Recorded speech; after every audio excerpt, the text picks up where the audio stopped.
नमस्कार दोस्तों, खबर उत्तर प्रदेश में आप सभी का स्वागत है। आज हम बात करेंगे उत्तर प्रदेश समेत 5 राज्यों में हो रहे चुनाव पर। बहुत ही महत्वपूर्ण विषय है साथियों, देशवासियों और खासकर उत्तर प्रदेश वासियों।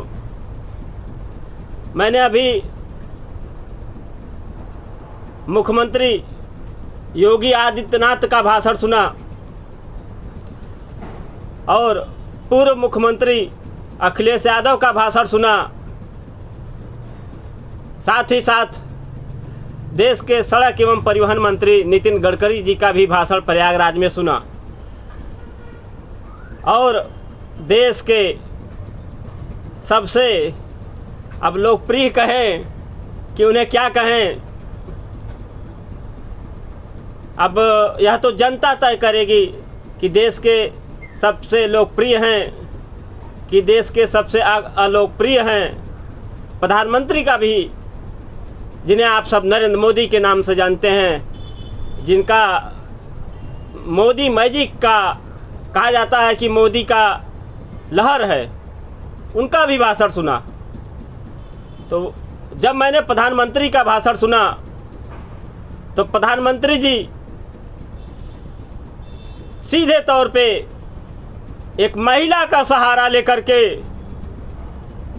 आम जनता को यह बतलाने की कोशिश कर रहे हैं कि जनता जो है मोदी जी का नमक खा रही है और उस नमक का वह अदा चाहते हैं। तो मैं प्रधानमंत्री जी से कहना चाहूँगा, प्रधानमंत्री जी आप जो आज 3-3 हेलीकॉप्टर से चल रहे हैं वह आम जनता के टैक्स से चल रहे हैं। यह आप मत भूलिए कि देश के एक एक नागरिक ने आज टैक्स दे करके जो पैसा देश के खाते में रखा हुआ है, उसी पैसे से आज आप ऐशो आराम कर रहे हैं और दुनिया भर में जाने का काम करते हैं। और अब तक प्रधानमंत्री जी से मैं सीधे कहना चाहूँगा कि प्रधानमंत्री जी आपने अब तक जितना भी विदेश का दौरा किया है, उतना पूरे देश में जितने भी प्रधानमंत्री रहे हैं, कोई भी प्रधानमंत्री विदेशों का दौरा नहीं किया है। यह देश की जनता के पैसे की एक तरह से लूट है और बर्बादी है। विदेशों में जाकर के 7 सालों से अब तक आपने क्या हासिल किया है? क्या आपने विदेश से कुछ भी लाया? विदेश से आपने क्या सीखा? आज भी आतंकवादी गतिविधि हमारे सीमाओं पे बरकरार है। पाकिस्तान हमें हर रोज़ आतंकी के साए में जीने को मजबूर कर रहा है और चीन हमारे जवानों को मारने का काम कर रहा है। और आप हैं कि कह रहे हैं कि देश ने नागरिक मेरा नमक खाया है, उसके बदले आप वोट चाहते हैं। आपने विदेश से आकर के क्या सीखा? विदेशों में जाकर के आप अगर कुछ सीखे होते तो निश्चित तौर पे आज देश में परिवर्तन आता। 2014 के पहले प्रधानमंत्री जी आप कहते थे कि देश का रुपया गिर रहा है क्योंकि देश की बागडोर संभालने वाले से देश संभल नहीं रहा है। लेकिन आज प्रधानमंत्री जी मैं आपसे कहना चाहता हूँ, आपसे पूछना चाहता हूँ कि आज देश का रुपया क्यों गिर रहा है? आज देश भर में अमेजॉन कंपनी जो है कि सबसे ज़्यादा रुपया क्यों कमा रही है? आज भारत में सबसे ज़्यादा ट्रांसपोर्टेशन का काम, कुरियर का काम और जो भी काम है, एक एक करके विदेशी कंपनियां ही क्यों चला रही हैं? क्या भारत में यह काबिलियत भारत के कंपनियों में नहीं है? जब से आपकी सरकार आई है, आपने कभी भी देश में व्यवसाय को लेकर के, पूंजी निवेश को लेकर के या फिर काला धन को लेकर के जो बातें आपने कही थी, उसमें एक भी बात पे आप कायम नहीं रहे। प्रधानमंत्री मोदी जी, आप तो सिर्फ जुमला बोलते हैं और अपने जुमले में पूरे देश को फंसाना चाहते हैं। और अब जब आप उत्तर प्रदेश में पहले चरण के चुनाव में हार रहे हैं, दूसरे चरण के चुनाव में हार रहे हैं, तीसरे चरण में विकास की बात न करके, रोजगार की बात न करके जब हिंदू मुसलमान से भी आपका काम नहीं चला, मंदिर मस्जिद से भी आपको वोट नहीं मिल रहा है, तो आप सीधे तौर पे आतंकवादियों को ला करके उत्तर प्रदेश में खड़ा कर दिया कि अब अगर उत्तर प्रदेश में समाजवादी पार्टी की सरकार आएगी तो आतंकवादी साइकिल से बम लगाएंगे। प्रधानमंत्री जी, आपको शर्म आना चाहिए कि आप ऐसी बातें बोल रहे हैं। आपका मंत्री कहता है प्रयागराज में कि मैं हवा में बस चलाऊंगा, तो मैं पूछना चाहूँगा आदरणीय प्रधानमंत्री जी कि हवा में बस क्या उत्तर प्रदेश में ही चलाया जाएगा? आपने गुजरात में 25 साल में हवा में बस नहीं चलाया। और नितिन गडकरी साहब महाराष्ट्र के हैं, कभी उन्होंने महाराष्ट्र में हवा में नहीं चलाया बस। क्या भारतीय जनता पार्टी के बाहरी नेता जो हैं उत्तर प्रदेश के लोगों को बेवकूफ़ समझते हैं, जो कह रहे हैं कि हवा में बस चलाएंगे? कोई कुछ कह रहा है, कोई कुछ कह रहा है। अमित शाह कह रहे हैं कि उत्तर प्रदेश के लोगों को जाके मुरादाबाद में कह रहे हैं कि मुर्दाबाद, कुछ कह रहे हैं। तो मेरे कहने का मतलब है योगी जी एक विशेष वर्ग को सीधे तौर पे, अभी 2 दिन पहले मैं उनके इंटरव्यू को देखा, कठमुल्ला शब्द का उन्होंने प्रयोग किया। मैं योगी आदित्यनाथ से पूछना चाहूँगा, प्रधानमंत्री नरेंद्र मोदी से पूछना चाहूँगा, भारत के जो भाजपा के राष्ट्रीय अध्यक्ष जेपी नड्डा साहब से पूछना चाहूँगा कि कठमुल्ला का मतलब तो आप लोग बता दें कि कठमुल्ला का मतलब क्या होता है।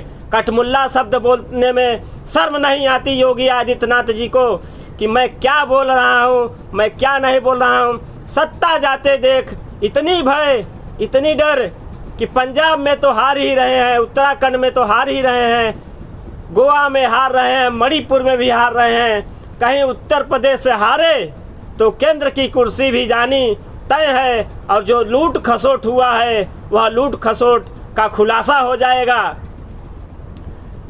प्रधानमंत्री राहत कोष का गठन, पीएम केयर फंड कोष का गठन आपने किया और उससे आप हजार वेंटिलेटर खरीदते हैं, और जिस भी अस्पताल में वेंटिलेटर गया है वो सारे के सारे वेंटिलेटर खराब पाए गए हैं, सब खराब पड़े हुए हैं।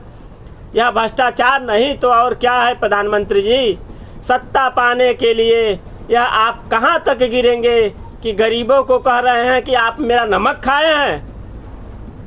नमक मैं आपका अगर खाया हूं तो आप मेरे पैसे से जो मैं टैक्स के रूप में देता हूं, चाहे नमक हो, चाहे दाल हो, चाहे मोटरसाइकिल हो, चाहे पेट्रोल हो, चाहे डीजल हो, चाहे रेलवे में, चाहे जहाज में, हर जगह, सोना में, चांदी में, सड़क पे टोल टैक्स के रूप में जो भी टैक्स देते हैं, आयकर के रूप में, कर के रूप में जो भी मैं टैक्स देता हूं, उसी टैक्स के पैसे से आप देश विदेश से लेकर के इंडिया में घूम रहे हैं। सवाल यह उठता है कि आज हजारों हजार करोड़ रुपए राजनेताओं के ही पास क्यों हैं? आज अमित शाह जैसे लोगों के पास हजारों करोड़ रुपए कहां से आते हैं? अमित शाह का बेटा जैसा कैसे बीसीसीआई का सचिव बन जाता है, और अनुराग ठाकुर हिमाचल प्रदेश के कैसे बीसीसीआई के अध्यक्ष बन जाते हैं, यह कोई नहीं जान पाता। आज इंडिया टीम को बर्बाद करने में एक तरह से जय शाह का भूमिका है। वह करोड़ों रुपए लेकर के एकेडमी से सीधे क्रिकेटरों को टीम में शामिल कराने का काम करता है, तो वहाँ पे आपकी निगाह नहीं है। रुपया गिर रहा है देश का साथियों। क्योंकि मैं ज़्यादा नहीं बोल पाऊँगा, गला मेरा ख़राब है और 2-3 दिन से थोड़ी तबीयत भी मेरी ख़राब थी, लेकिन प्रधानमंत्री जी के नमक वाले बात पे मुझे रोना आ गया कि ये देश के प्रधानमंत्री कहते हैं कि नमक खा रहे हैं, उसके बदले हमें वोट दीजिए। मैं ऐसे प्रधानमंत्री को कहता हूं, आपको शर्म आनी चाहिए इस तरह की बात बोलने के लिए। प्रधानमंत्री जी, आपको तो चाहिए कि अपने विकास की बात करते, रोजगार की बात करते, अच्छे दिन की बात करते कि अच्छे दिन आएंगे कि नहीं आएंगे, कि आ गए हैं। आप जब 2017 में आए थे तो कह रहे थे कि मैं उत्तर प्रदेश में गाय देना चाहता था, जो अच्छी नस्ल की गाय रहती, जो दूध देती, और आप लोग उससे रोजगार करते। लेकिन अखिलेश ने शेर मांग लिया। अरे आपकी 5 साल से उत्तर प्रदेश में सरकार थी, योगी जी को गाय क्यों नहीं दिए? प्रधानमंत्री जी जरा बताएंगे। जनता को मूर्ख न बनाएं।